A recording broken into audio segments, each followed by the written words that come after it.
মাত্র ১ কাপ আটা আর চিনি দিয়ে এত মজার একটা নাস্তা করেছিলাম। আর এটা ছিল মানে নরম তুলতুলে, মুখে দিলে মনে হবে যে মিলিয়ে যাবে। আসসালামু আলাইকুম সবাইকে। তো এটা হচ্ছে সবথেকে সহজ একটা নাস্তা। তো এটা কিন্তু আপনারা খুব সহজে করতে পারেন। দেখেন কতটা যে নরম তুলতুলে হয়েছে, আর বাচ্চারা তো ভীষণ পছন্দ করেছে নরম তুলতুলে নাস্তাটা।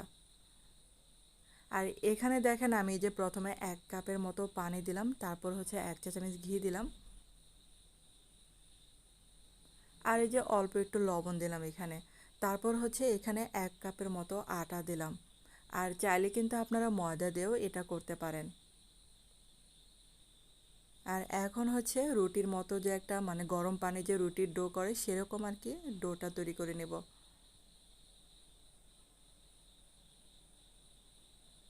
আর এভাবে ডোটা বানালে দেখবেন যে অনেক নরম তুলতুলে হবে। আর ডোটা ঠান্ডা হতে হতে আমি এখন একটা শিরা তৈরি করছি। এখানে ১ কাপের মতো পানি দিলাম, হাফ কাপ দিলাম চিনি, তারপর হচ্ছে এই যে আমি এলাচ দিলাম একটু ঘ্রাণের জন্য। আর শিরাটা কিন্তু বেশি মানে ঘন করব না, একটু পাতলা রাখবো। আর শিরাটা কিন্তু হয়ে গেছে।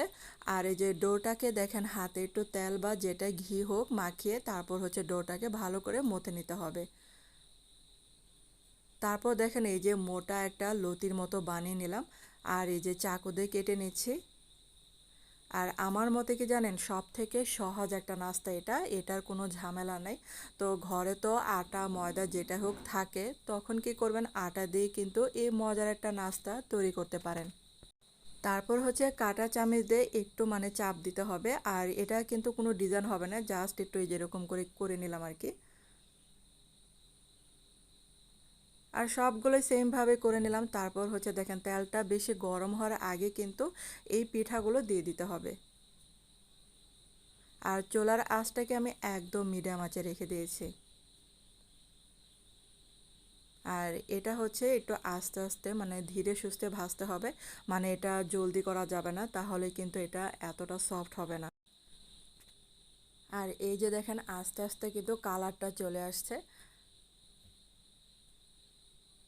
আর এখানে দেখেন আমি কিন্তু কোনো কিছু দেই নাই, মানে হচ্ছে কালার, ফুড কালার বা ডিম কালারটা একদমই ডিমের মতো হয়েছে।